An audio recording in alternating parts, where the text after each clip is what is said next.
Welcome to the Corona Shift, the podcast that asks performers how they're getting by when the bars are all closed and the shows are all canceled. Here's what's happening online this month. We have 2 virtual shows that'll be streaming to Twitch this month. Joke Shop on August 13th, and the Comic Sans Showcase is returning August 19th. We're also finally returning back for live. We're finally returning live to our back-to-back shows on August 25th and 26th. First, we'll be at Comedy Bar in Toronto for Comic Sans Presents Hot Girl Summer. And this is going to be a showcase of Toronto's funniest women comedians. Then we're hitting up Patent Social the next day in Waterloo for Cool for the Summer, which is a showcase of our favorite local queer and marginalized performers who are all super cool people. The show is going to be lesbian themed, just like the Demi Lovato song, but only because I'll be hosting. We're going to have a broad range of people there. You can find tickets to both of these shows at comicsansproductions.ca. We have a little storefront where you can buy tickets to all of our shows. You can check out upcoming performances. You can buy merch. Check it. We've got t-shirts. Look at this. Comic Sans t-shirts. How cool is that? We have it in one color, but all sizes. So buy them, and then I can make some of my money back, and we'll produce more merch. Okay, one last thing I promise before we get to the show. My friends Fallon Shaw and Patrick Alexander are producing this great series called Coming Out Stories. And this is in partnership with Niagara Falls Museums. I'll be sharing my own personal coming out story on August 27th. I just realized that we have 2 shows and then this coming out story. It's going to be a busy week. You'll see me at my worst. All right. You can tune into that. You can tune in live to that as well. I'll post links in the comments, and I'll see about sharing it on Twitch and doing a streaming party or a watch party or whatever the kids are doing these days on Facebook. So let's get to the show. Oh my God, guys, are you ready for this? I made a new intro. And this is going to be premiering. This is going to be the first time I see the intro. It's super pretentious and it's a lot of like blue filters and stuff, but I love it. Are you ready? In 3, 2, 1.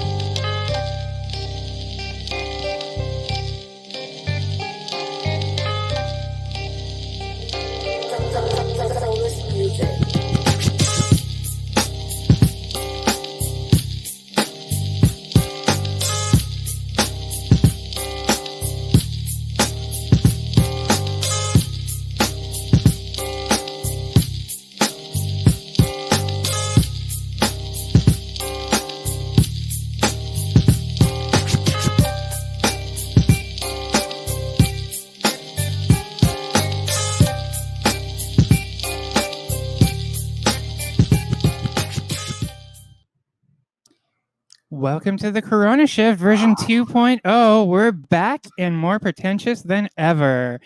That is right. Today we are doing everything brand new. We've rolled out the sweet little intro. We're streaming on Twitch. We're doing everything next level. Today we have a very, very wonderful guest. He's a Toronto comic, Twitch streamer, and host. I'm sorry, I put this in the wrong chat. He is a Toronto comic, Twitch streamer, and host of the wonderful podcast, Let's Be Best Friends. Please welcome Cole Sauer to the show. Hello. Hello. How are you doing today? I'm good. I loved that intro. I think that was very cool. Thank you. Thanks. I shot it. It was I just wanted like a video intro because we're doing video versions of the podcast, and I'm always looking for things to put on my Patreon to be like sneak previews, or we cost money to do these things. So yeah, I filmed it on my old like Canon T3 and some of the slow-mo shots just on my Google Pixel, and then just edited it all together. It was a fun day project. Yeah. And free music. You can find good free music too. It's Actually, that's awesome. true. The more that people are starting to like stream and make their own podcasts and stuff, the easier it is getting to find free music and free assets and stuff, which is awesome. It's great for small time and like independent podcasters like Yeah. us. Yeah.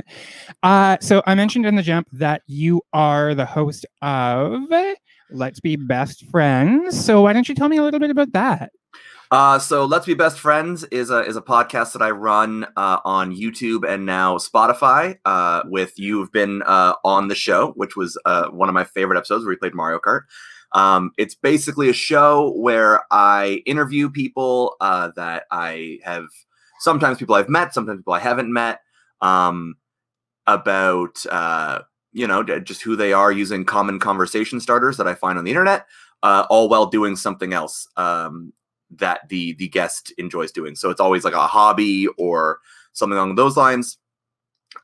We've done everything from watching old cartoons to playing, like I said, playing Mario Kart with you, to drawing. And it's a lot of fun. Yeah, it was a lot of fun. It was the best time I've had on a podcast. And like, don't tell other podcasters this, but it was so cool because we just got to like hang out. Yeah. And we got to do something that was on the show and get to know each other. And I've taken a few notes for this show on ways to improve. We're still like focused on like the social shift and the shift in culture and performance art. But like, I love how you try to get in there. So let's start with a few questions that I got from the New York Times, 36 questions that lead to love. Amazing. Yes. Yes. Yes. This was sent to me by Brandy Dolly, who was who was a guest on our previous podcast. Okay. And I think they're amazing. And I asked my partner these and we shared some stuff. But let's start with the first question. What would you constitute a perfect day for you? A perfect day for me? Yes. Ooh. A perfect day for me is any day where I get to just kind of relax and do my own thing. I'm very infamous with my friends and family for I don't really take it sounds very pretentious, but like I don't really take time off. Like I don't take days just to exist. Like I'm always doing something, whether it's like I'm doing the podcast or I'm streaming or I'm out, talking to people and mingling, or I'm doing meetings and stuff like that. Are we allowed to cuss, by the way? Oh yeah. Oh, yeah. fuck yeah. Okay, cool. Everything. It's all fucking good here. Yeah. I'm very infamous for not taking breaks. So my ideal day is just I sit at home. I dubiously wear pants. I watch wrestling and play video games, and then I go to bed. Like no stress, I guess. Yeah, that's awesome. I get a good sense of what your day looks like, and what does your day look like in quarantine or during quarantine as opposed to before it all happens? Being unemployed is a big difference. So I think the main thing is that since quarantine started, I've spent a lot more time working on things that were just kind of side projects. So like the podcast and the Twitch streaming and things like that. So now rather than waking up and being like, well, I got to go to work and then I got to come home and I got to stream and then I got to whatever, like now it's like I wake up, I check my emails, I check any social posts that I've been on, and things like that. And then I kind of get to dictate how my time is spent more, which has actually been a bit of a blessing. Awesome. Yeah. Do you still find that you're working kind of full time? Yeah, very much so. It's rather than I've created a full-time job for myself, which again, it comes back to the I never take time off. Is that like quarantine started and I was like, cool, boom, like time to do all this other shit. Like, yeah, that's so cool. And that's so interesting and something I'd like to tap into because I know, sorry, I'm drinking too much coffee, but I know for myself, like I lost my job a few weeks before quarantine hit. mm-hmm. And the day after I was fired, I was at my desk from 9 to 5, like doing all of the stuff that my job got in the way of. Mm-hmm. And I just kept that momentum going. So for me, definitely the government is with CERB, like where artists are finally getting a bit of funding. Which is Only great. we're being funded to not be artists. But a lot of people are taking this time to value that time and really Mm-hmm. do something productive with it, where that lifestyle of working a full-time job and paying rent and paying those bills and all of those things really got in the way of. Mm-hmm. Tell me about some of the projects that you've been working on since. Oh man, it's funny because it was very funny for me because when quarantine started, a lot of people were like, "Oh, what am I going to do with my time?" And then I was like, "Oh, like cool. I've had this podcast idea for a long time, so let me start doing that." And then I just messaged a bunch of people to get on, and then it was like I had already started streaming on Twitch, so I was like, "Well, I guess I'm going to stream more on Twitch, and like I'm going to try and make something out of it." And then I got a bass guitar because I've always wanted to learn bass guitar. And I just picked up all of these things that I've wanted to do and just started doing them because I had all this free time now. And everyone was like, "Oh, I'm bored. I don't know what to do with all this time." And I'm like, "Hey man, you should just pick up a hobby. Like just like grab some, man. Like let's do it." Yeah, it's funny. I love how people are, there's jokes about everyone looking for sourdough starters now, Yeah. and everyone's like finally a gardener and all of these things. But I love hearing one of my questions is, what is the one weird, quirky hobby or interest that you've picked up during the quarantine? And it sounds like you have many. Yeah. So you picked up the bass guitar? Yeah. All right. I finally started playing guitar again. So I play Nice. guitar, mandolin, bass, lots of string instruments, One of those things is a ukulele. lot more impressive than the others. Oh, the mandolin? Yeah. It's basically a violin without a bow. The tuning's exactly the same. That's still very impressive. I tried to play a violin once and I almost broke it in half. Oh yeah, violins are terrible, but Yeah. yeah, the tuning's there once you know like chords, your chord diagrams and stuff like that. It's pretty easy. String instruments are all. Anyways, we'll talk about that later. What I want to talk about right now is, did we just start a band? Yes. All right. Yes. Done. Yeah, let's do it. Like comics. I'm not good. I remember there was a Facebook post and I don't remember. I think it was Kyle Bergstresser put up that he was like learning the drums or the piano or something.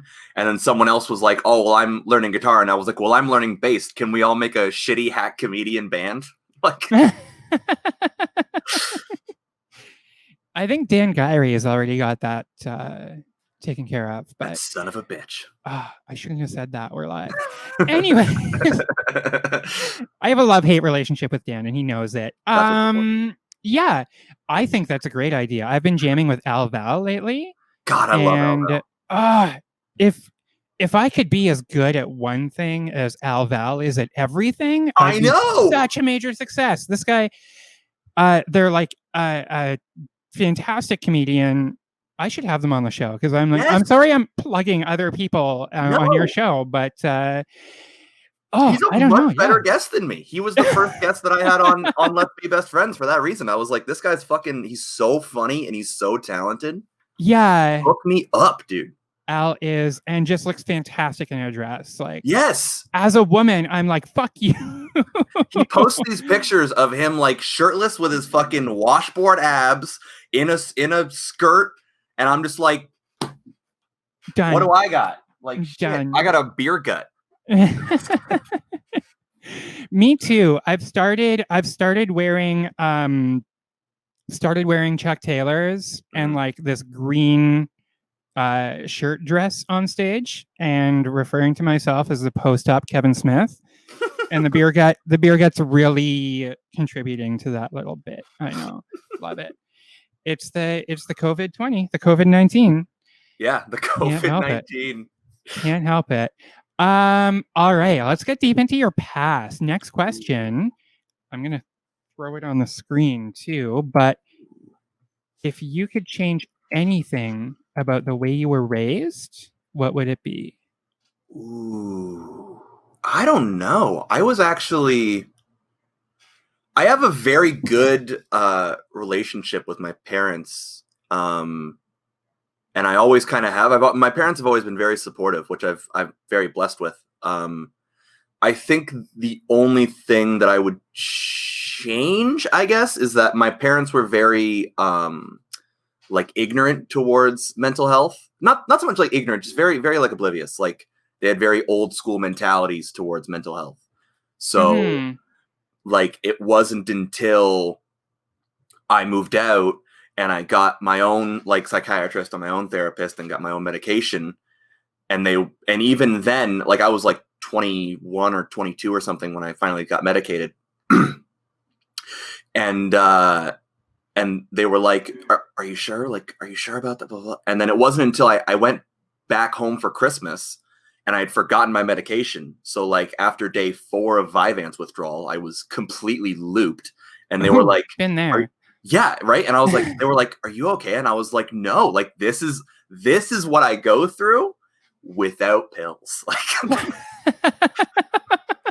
so I think it would just be if I had had a more, I guess, thorough education on mental health, but it was also just like times. It's hard to blame. It's hard to blame them on that, you know. It is, yeah. I was diagnosed, or it was suspected that I was diagnosed with ADHD in grade 3. Wow. When I was being tested for the gifted program in public school. Mm-hmm. But the fact that I was so high functioning was like, you could do anything, but she's doing okay so far. And then like my parents' attitude towards any sort of ADHD medication at the time was like, that's going to turn you into a zombie or a fucking freak show. And to be fair, they kind of were. Like, yeah. Ritalin back in the day was rough. Like that Yeah. Ritalin was a street drug. Mm-hmm. And we were making kids go to the office to take it every day. Mm-hmm. So I don't blame them, but I definitely feel like I had a lot of compulsions growing up, and I had a lot of severe ADHD symptoms and things like executive dysfunction and things like not hyperactivity. It was never hyperactivity, but a lot of social anxiety and things that like nervous twitches that my parents just kind of dismissed because it's like, oh, she's different, but she's brilliant and she can, you know, she can read at whatever. Just different, but you're special. That was the big thing, is that like you're just a special child, and all of these things, all of these idiosyncrasies are what makes you special, because children were raised to be like, you're the most important thing in the universe and you can be anything you want to be when you grow up. And now I'm a woman, full-time comic, living with my Black lesbian girlfriends, dropped out of architecture school, and like, yeah, you can be anything you want to be. You can be anything you want to be, brother. Should you? Yeah, sorry for making this podcast about me, but yeah, we have another question.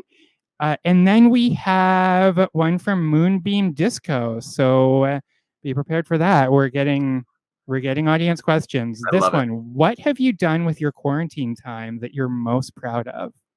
Ooh. I would say I'm probably most proud of my Twitch stream, because I put a lot of time and effort into it, and it's something that I always wanted to do, and I always was like, I could do this. I spent so much time watching streamers like it was TV. Like I would just switch between them, and I was like, I can probably do this if I just had time. And then I had the time, and I've just been grinding it out, and I've been growing consistently, and it's just a nice feeling to start a project and then for it to turn out, because that never happens for me.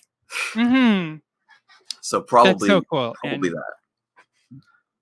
And I have to say, I admire everything. Like every time that I come on Twitch to like get the URL or add some like some new collateral or something like that, like you're always streaming. Yeah. and you're always just everything, and that's so cool. And I have never been really interested in Twitch and Mhm. watching gamers stream because I'm not much of a gamer, but like I watch you. Aw. I definitely do. I think it's a lot of fun. Um yeah, we have our next question is from Moonbeam Disco. Ooh, hello. And it is fast forward 10 years with 10 million or restart at 10 years old with all of the knowledge you have now. Oh, I So like a love this would question. you rather. I Yeah. love this question. Restart at 10. Easy peasy. Easy Mm-hmm. peasy. Restart at 10 years old, knowledge I have now, because the knowledge I like, if I go 10 years in the future, assuming I just jump and I have no knowledge, like I have no extra knowledge, but I do have $10 million. Mm-hmm. There's a lot of stuff that I could probably do with that 10 million. Like I could get like a house and I could get like a nicer setup and I could do whatever I wanted to do. Right. But that's 10, like I would be in my mid 30s with the mind of a 24-year-old. You know what I mean?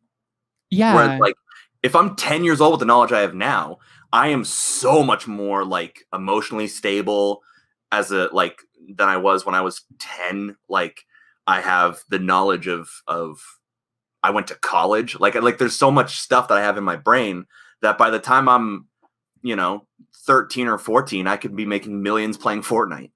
You know what I mean? Like the possibilities of being 10 years old with the amount of knowledge that I have now is insane. Yeah. And especially to get on the jump with like invest in Facebook. Yeah. Because those stocks, those worthless stocks are going to be worth billions. Yeah. And yeah, get on the jump with streaming and with gaming competitions and all of those things that like Yeah. there's so much in our lifetime, and especially with quarantine too, like set yourself up for success and Yeah. all of the tools needed to just thrive in quarantine. Make it your fucking cocoon stage. Come out Exactly. of this bigger and better than everyone. And I'd get to play baseball again because that's all I did when I was play baseball. And then I fucked my back up and now I don't play baseball anymore. I played softball and soccer, but very obligatory for both. Soccer was Yeah. 1 year of soccer and I hated it because I was the fat kid. That's really a shame. Okay. I have another question that I thought up. And let's put it on the screen. Ooh. Oops. Hi, Sarah. What are you really good at but never want to do anymore? Ooh. Yeah. What am I really good at but never want to do anymore? It's a weird question because I feel like as a human being, I've it's very hard for me to be like, oh yeah, I'm very good at this thing. Like this is something I'm very good at, unless it's something that I like. Because it's if I like doing it, then I practice and practice, and eventually I get good at it, right? Right. Probably I'm very good at customer service, which I don't want to do anymore. But like I've always been very good at dealing with people and specifically like customers. It was something I was kind of known for at my last job, where it would be like, oh, there's like this problem customer. Oh, we'll send Cole to go deal with them, and then I would go like calm him down and sell him something. So I'm good at it, but it's obviously not. It's very soul sucking, like to just be calling you an asshole all the time. We get that enough in comedy. Exactly. I get heckled at Staples. Like, Is that what you did? Was that your employment before quarantine? You worked at Staples? Mm-hmm. So, like, do you get a good discount on like printing? No, I got 15%. If we can pull back the curtain. So I basically saved on taxes. Yeah. Which wasn't awful, but I'm also not employed there anymore. So I did steal so much shit while I was there. Like all the time. Like if I needed to, I worked there for 2 years and I had a printer at home that did not have ink and did not have paper because I never used it. Because I would just go to work and be like, oh, I have to print off like 20 sheets of paper, put it in my locker. Like, Oh yeah, I had an office job before I was fired before quarantine with a real estate agency, and all of my shows suddenly had flyers, physical tickets, Right? fucking posters, everything. Yeah. And like I had enough downtime that I would design everything at work and then just Yeah. print it right off. It was Yeah. great. All the time. I had a USB stick on me at all times that I'd go to work, plug it in and be like, Mm. oh, I need to print like this much stuff off. I'd like cut it. Like if my friends were running a show, I'd be like, oh, yo, make a poster. I'll print off some posters for you. Oh my God. I hope our current career trajectories work out for both of us because we're never getting hired again. Nope. If anyone sees this. Yeah. We're not getting any of our old jobs back. So what is it? I want to focus on your comedy for a little bit because I'm really intrigued by how that came about because you're so multifaceted. And stand-up is one of those like really thankless, unforgiving fucking things that like every time I see someone who's a comedian, I ask like, why? Why? So why stand-up? What is it about stand-up that drew you to it? I've always loved stand-up. I remember when I was a kid, I would watch Just for Laughs all the time, like religiously. Mm-hmm. And we had I actually have the VHS somewhere here, but we had a VHS tape of a Just for Laughs episode that had Sean Cullen was the headliner. It had Red Green and oh God, I can't remember. I can't remember the whole lineup, but it was anyway. I had a VHS tape and it just had like 2 episodes of Just for Laughs on it. And I remember the Sean Cullen bit is he does the food of your choice will end your life tonight, and it's like a Bond. He does like a Bond theme and like carrots. And he's done like improv anyway.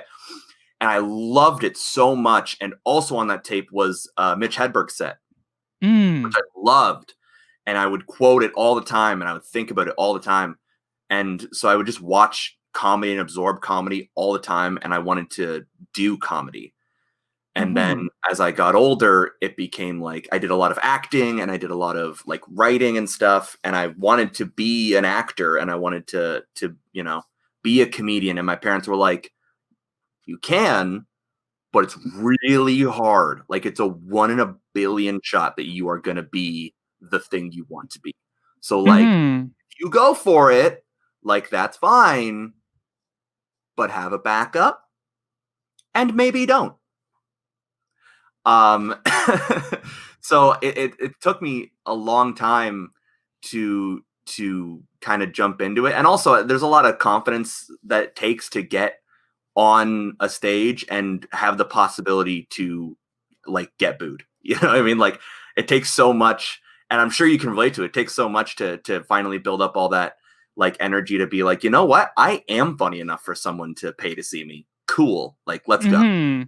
Yeah, I can definitely relate. I am somebody, I mean, especially when like in early transition, I was somebody who would get booed just going to the corner store. So to stand up in front of people was really rough. Now it's okay because I invested in the hair and, grew the boobs and stuff like that. And yeah, and I'm also nearly 6 feet tall, so that helps. That does help. My next question, because we're in quarantine, what is your favorite end of the world movie? Ooh. So, okay, for me, it's a toss-up between Independence Day and The Day After Tomorrow. Because I definitely like Independence Day more because it's just like a goofy, shitty 90s action movie with explosions, which but Day After Tomorrow is my mom's favorite disaster movie. And so my mom is such a weirdo sometimes. She just casually watches like Day After Tomorrow. Like she watches it as like it's just like a cool movie to have on in the background. And I'm like, it's like a pretty like kind of sad, fucked up movie. Like people die from getting frozen to death. Like it's not a chill movie. And she's like, yeah, it's fine. Watch that and then watch like, a John Wayne movie afterwards. And I'm like, what is wrong with you? Like pick a lane, man. It's between those. I'd probably say Independence Day, though, just for that speech at the end with Bill Pullman, where he's like, "This is our Independence Day," and the president gets in a jet to fight aliens, and I'm just like, "Cool, man!" Like, yes, I love it. I love it. Yeah, I came up with that question because I wrote an article that was a review of my five top apocalypse movies or post-apocalypse movies to get you through the quarantine. And I'm always looking for like other movies to watch because I want to expand that list so much. Independence Day definitely on there. I think that's number one. Yeah. 28 Days Later. Nice. That's a great movie. It's so good. It's so moody and atmospheric, and it's so tense. And like Cillian Murphy is just an 11 out of 10 in that movie. I don't like, even with the fucked up hair, the fucked up beard, gross and bloody at the end. Like when he, you know, spoiler alert for anyone who hasn't seen 28 Days Later and is still waiting to watch it. I don't know. Yeah. But like when he busts through that skylight to save the girl and just kisses her, like that is my porn. That is my kink. Cillian That Murphy. Yes, that's my kink because it's such a lead up and it's so intense. Yeah. Danny Boyle is one of my favorite directors. That was it for questions, but like I want to get to know a little bit more about you as well, because I think it's really interesting, and there are a lot of parallels between us, with having, you know, the full-time job but wanting more from life, and then being given this like gift of quarantine. What do you expect from the future? What do you think? What do you want when everything goes back to normal? Is there something? Sorry, I'll just let you talk. Okay. It's just such a loaded question. More subs on Twitch. Ding, ding. No. I mean the bullshit answer is like infinite money, right? To do whatever I want, but just the ability to the ability to keep doing what I'm doing. I went back to work actually because Staples is essential, and I went back to work and I was trying to do all these other things on the side, and I was just exhausted and upset all the time because obviously working in retail is hell right now. Shoutouts to my retail workers. So it was awful, and I was like, why am I doing this? Like, and honestly, doing the podcast helped a lot with the mentality of it, because I was talking to all these comedians and all these like producers and entertainers who were like, you know, I worked a shitty job and then I just quit it because I didn't want a safety net and I wanted to succeed. And I was like listening to these people tell their story, and I'm like, why the fuck am I still at Staples? Like, why? What am I doing with my time? Like I could be spending it doing the things I want to do, and you know, maybe succeeding, maybe failing. Like maybe quarantine ends, everything goes back to normal, I run out of money, I fail and move back to the East Coast. Like, who knows, right? Oh, that's right. You're an East Coast boy. Yes. Yeah, I think that's really interesting, because I've had those times too, and I think every performer has those times where you're just like, what the fuck am I doing? Yeah. I remember being interviewed on CTV Your Morning, and it was really early in the morning, and I got up and went in there, and they had like hair and makeup, and then I got to be on national television talking to Ben Mulrooney. Ooh, okay, that's actually really cool. Yeah, and it was like a highlight of my life. And then at the end, like I just felt so good and had such a high, and then I had to get on the Ossington bus to go to work at a coffee shop. Yeah. And I was on cash that day, so I was just like standing at a cash register taking people's orders and being talked down to because it's Ossington, and everyone's like, everyone's just so abrupt and like, is this vegan? And is this vegan? and just people talk like if they were Pokemon, their Pokemon name would be Oat Milk because that's all they say. Yeah, anyways, so it's just so disheartening sometimes when you make advances in your career, but you still have to be like severely humbled. And there are highs and Yeah, lows in performing and doing like even with your Twitch stream, I'm sure like you're just engaging with people and there's that cocaine high. yeah, And then afterwards, there's the come down where you're like, oh, yeah, life isn't like this. And I have to go home and feed my cat yeah, and all of these things. So, yeah, it's so rough. I've said it before. I completely understand why so many performers have coke addictions because the high is exactly the same. yeah. We have a user question once again from Moonbeam Disco, who's watching on Twitch. Can you tell us a bit about your cat? Oh, her name is Checkers. We love her very much on the stream. We used to have a find Checkers button on my stream, and I had to get rid of it because people kept using it, and I had to keep pissing the cat off. She is a tortie mix. We adopted her almost 2 years ago now. We adopted her in December of 2018.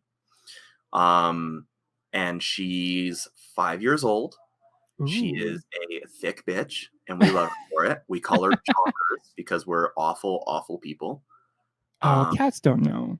See, it's funny. I tried to write a bit about this where I was like trying to find a way to make it funny between having a cat shows me that I'm not ready to have children because I'm still so immature that I make fun of my cat for being a fat bitch, even though it's entirely in my control whether the cat is fat or not.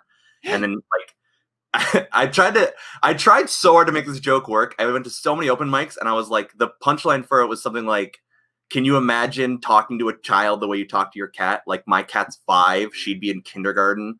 Imagine seeing me the way that I look, walking up to a child and be like, "What's up, you fat bitch? How was kindergarten?" I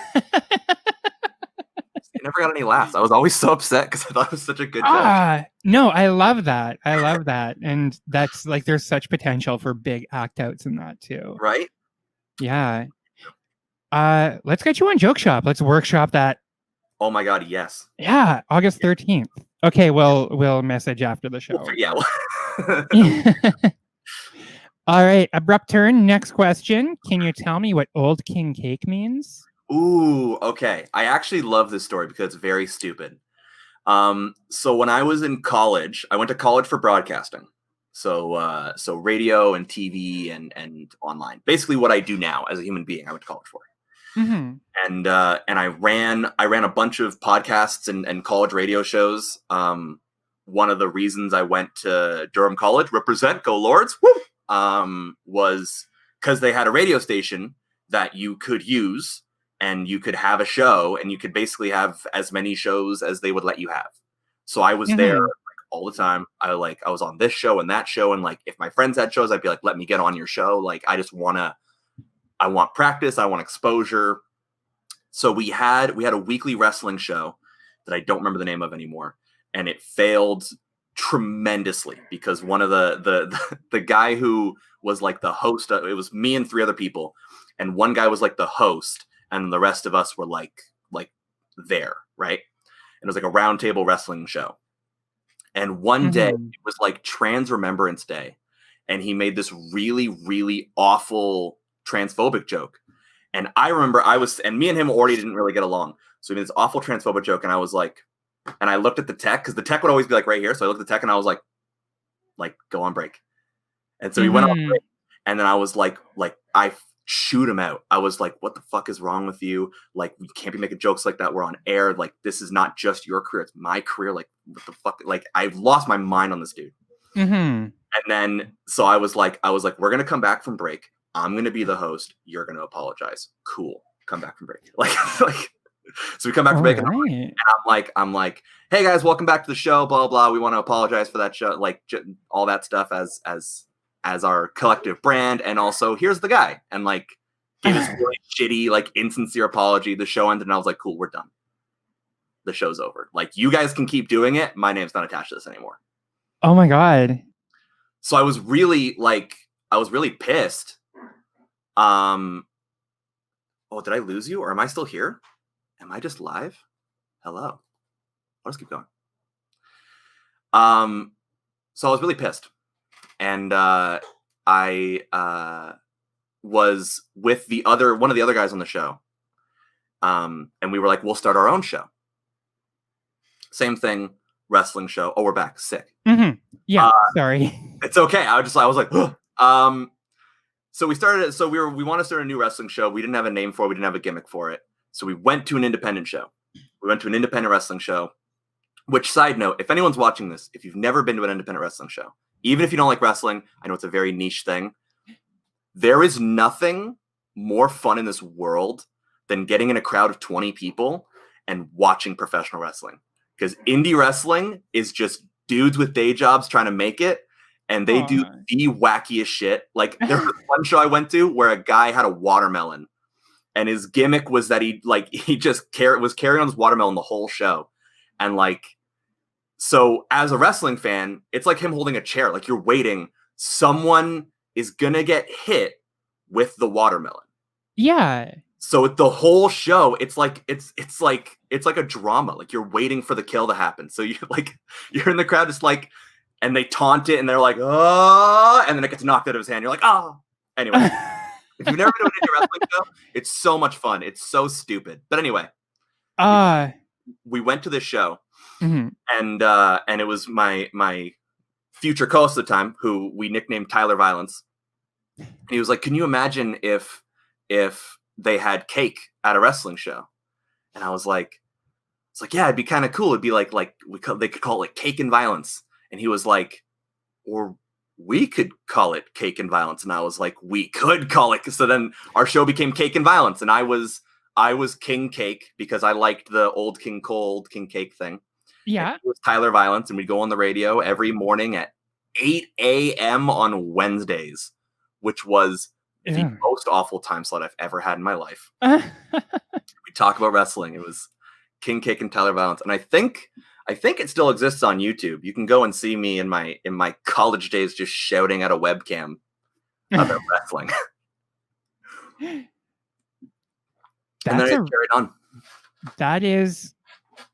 That's epic. That's really epic. Because like, the name sticks with you, like Old King Cake. It like you said, Old King Cole. Yeah. I love it. But it's so much better now that there's actually meaning to it. All of the names for my shows are just like, I have to type something into Canva to launch this idea. I'm just impulsively starting up for no reason. So I love the names of your shows, though. Like this one's for Martha was a great idea for a show name. Oh, thank you. Thanks. That was such a really special show. It meant so much to me, and the fact that we didn't have Pride this year was like, I just want to do something special and reconnect Pride with like the riots and the protests that started it, and reconnect it to our involvement in civil rights like currently and all of those things. So it was good, and we raised $135 for charities, which is like, it's more than any of my other fundraisers have done. Yeah, so. I mean, hey, anything's better. Like, anything's good, right? That's crazy. And we're continuing on. We're doing. We have a link to donate that's permanently on our website, on our online store. We're partnering with Afrodelic to design a T-shirt with Martha P. Johnson's portrait on it, and then all of the proceeds will go to those two charities that support Black trans women. And yeah, it's become really special to like ingrain our ability to support these communities in what we do. Yeah, I don't know. It was a lot of fun. Sorry. Can I hijack the podcast for a second? Of course. Where does Comic Sans come from? Comic Sans it just came up. It's stand-up comedy, like, because I have a background in graphic design. I always like to be cheeky with the like little graphic design jokes in my like posters and promo materials and stuff like that. And do like different spoofs, but everyone, the typeface Comic Sans is always being beaten down. Yeah, it's like a meme, right? It's totally a meme, and it's something that like that's the graphic designer's equivalent of punching down. is making Comic Sans jokes like it's hack and it's just punching down. I love the idea that graphic design has its own hack culture. Oh, any design has hack culture. Absolutely. Oh, man. Absolutely. In architecture, it's polished concrete. Sure. That's polished concrete is hack. Yeah. But so Comic Sans, and then the idea for the tagline is it's stand-up comedy, but it's stand-up comedy without all of the things. It's comedy sans misogyny and sans rape jokes, and it's this unique brand of stand-up comedy that's queer and marginalized and appreciates different voices, but it doesn't have all of that bullshit that makes you uncomfortable during the show. It's so layered. I love so it's comedy sans the bullshit. Yeah, and that's where Comic Sans came from. That's so good. We're doing an indie wrestling show. Now we've got merch and I love the all shirt. of these things. So you need to get me a shirt. Yeah, of course. I've got I spent all of my serve money on AV equipment, podcasting equipment, and merch. So I have 250 of these shirts. Please, let's hook you up with one. Everyone go get a Comic Sans shirt. Yes. Immediately. Yes. Buy a shirt and help me make my money back so I can reinvest it in another design. Yeah. Yeah. I got to get on merch, man. That's my next goal. My next goal is merch. So everyone look out for that. Next goal is merch. I don't know what I'm going to put on. Okay, wait. Can I pitch you a shirt idea? Can I pitch you this idea? Because I pitched it to my roommates and they didn't like it, and I think it's very funny. Mm-hmm. So it's a black shirt with white letter, like white impact font, generic ass t-shirt, right? That says real king shirt rather than real king shit. Now, is that as funny as I think it is? Because I think that's funny. But listen, and I want you to be 100% honest with me. If that's not as funny as I think it is, you got to tell me. It doesn't get me. Like I don't. It's not that I don't get it, but it doesn't like hit me. I don't. Yeah. Being 100% honest, and thanks for throwing me into that situation on air. No, it's no pressure. I think it's funny, but I think a lot of things are funny. Like I have 30 ideas every day. I need people to be like, Cole, shut the fuck up. Like, yeah, I designed gift cards, and I thought so. One of my gift cards just says it's like a blue faded wooden background, like a wooden fence with gold lettering that says live, laugh, love. Okay. And then live and love are scratched out like with a permanent marker. So it just says laugh. I thought that was brilliant. That's so good. I thought that was amazing and hilarious, but it falls flat. Like everyone I show that to, they're just like, yeah, no. Merch is impossible. It is. Yeah. So I'm just going to do as much as possible, and whatever sells, I'll replenish. Whatever doesn't sell, it'll be my laundry clothing. I don't know. Yeah. But yeah, it's hard to filter out all the ideas sometimes, isn't it? It's crazy because I am also infamous for like my phone right now has like 400 notes in it. Like I just use the note app. Because I write everything down, right? And I have like 7 or 8 notebooks on my shelf that are all like half finished because I'll just get an idea and I'm like, I'll just write it down on the off chance I find it funny later. Like, yeah. I won't share my screen because I don't know what pertinent information is on here. But like, I would love to show my Trello. Do you use Trello? No. What is Trello? It's a productivity checklist app.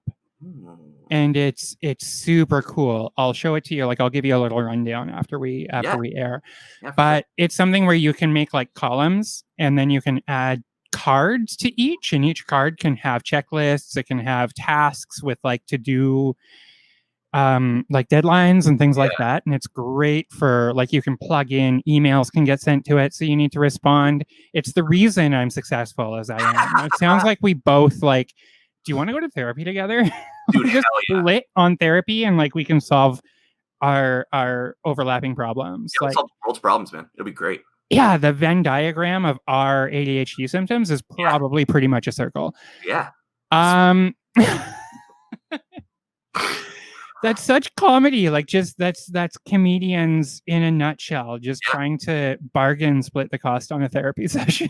That's the definition of we're gonna try and split an Uber to the closest possible therapy session between the two of us. Yeah. Sit on the same couch because we don't want to be an inconvenience. That's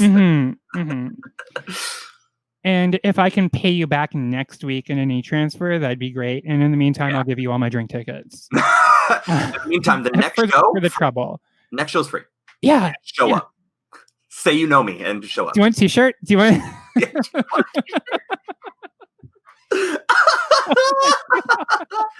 I'll show you on Instagram. Don't worry. Yeah. We'll take you. We'll put you. Yeah, sponsor. Do you want to sponsor my next poster? I've got Allison Dorr from Howl and Roar Records. I feel terrible for her because like I'll ask her favors because she's a neighbor. Yeah. And then just be like, I'll share an Instagram post, or like, I'll put you as a sponsor on our poster. It's for Howl and Roar. And she's just like, I can just walk your dog for free. It's okay. Yeah, I don't know. That's what being friends with artists is. It's just it is, yeah. I go like, hey, do you need headshots maybe? Like if you buy me a slice of pizza, we're now best friends and I will do whatever you need. Yeah, it's being an artist and being an entertainer is living in a barter system economy. While also advocating fiercely to pay artists for their work. Yeah.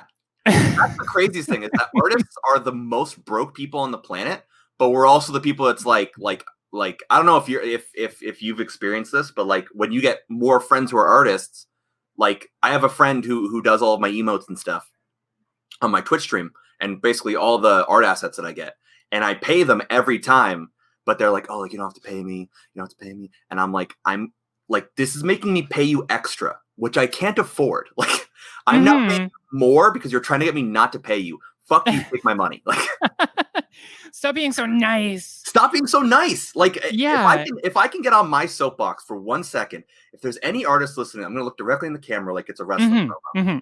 Okay, 1 second. We're gonna full screen you. Oh my god, yes. Nope, full screen. Whoop. PSA for any artist out there listening. I know this is one of the most hardest things on the face of the planet to do as an artist, but it's also the most necessary. If you have a skill, if you're good at something, if you have a platform, get paid for your work. It's so hard to survive as an artist, and we all know that. I'm sure everyone watching at home knows that. You deserve to get paid for your work the same way that I deserve to get paid for my work.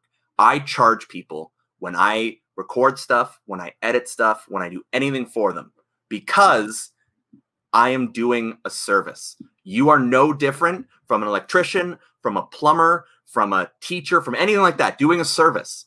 And you got to think of it like that. It's impossible to do, but you have to do it. It's one of the only hard parts about being an artist, man. It's like our life is so easy. Other than being broke, we get to just have fun and fuck around for our living. So get paid to do it. Scene. Thank you. That was incredible. And what better way to end the show? I think that was wonderful. Couldn't have asked for better.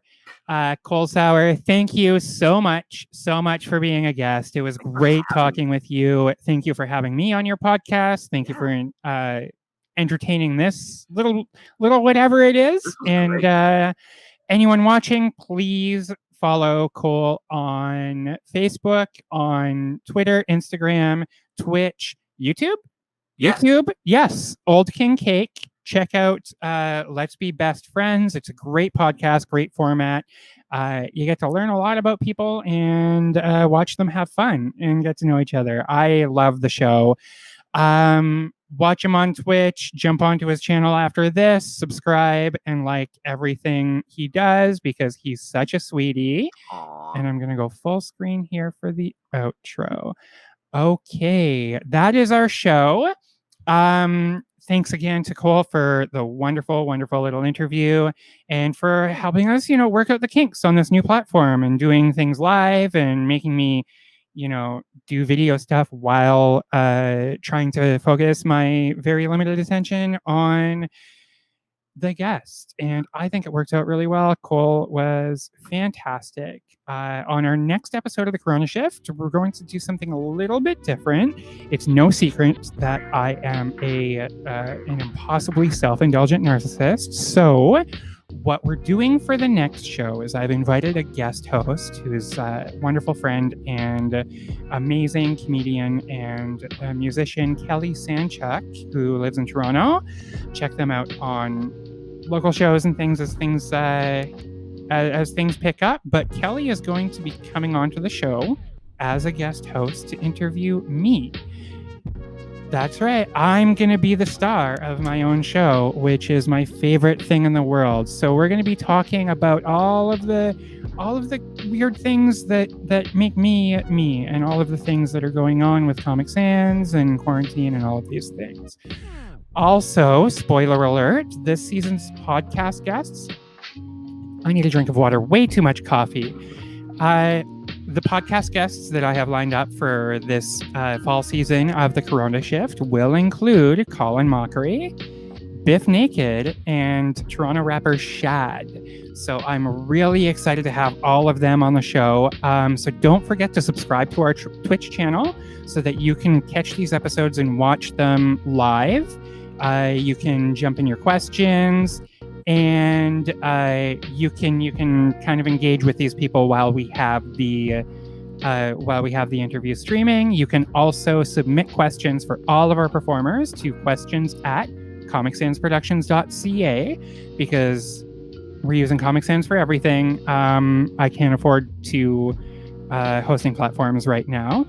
Please also subscribe to my Patreon. All of the money that patrons give go back to all of these productions and allow me to produce all of these cool things. And if you're a patron on my profile, among a ton of other benefits like early access, exclusive content, and merch, patrons also get a chance to co-host a future episode. So you could potentially be online interviewing Biff Naked alongside me, or Colin Mockery, or Shad, or wonderful people like Cole and other people we have lined up for the podcast. It's really great, and I want this to be a more interactive thing. So super looking forward to that. Thank you all. Remember to check out comicsansproductions.ca for all of the cool things that we're doing. Follow me at Alice Rose Laughs. Follow Comic Sans Productions, Facebook, Instagram, Twitter, all of those things, and hit us up. We're doing awesome things, and things are coming up. So thank you. Subscribe everywhere, follow everywhere, like us, all that stuff. And thanks for continuing to support live entertainment and everything that we do. You're all wonderful. Thank you.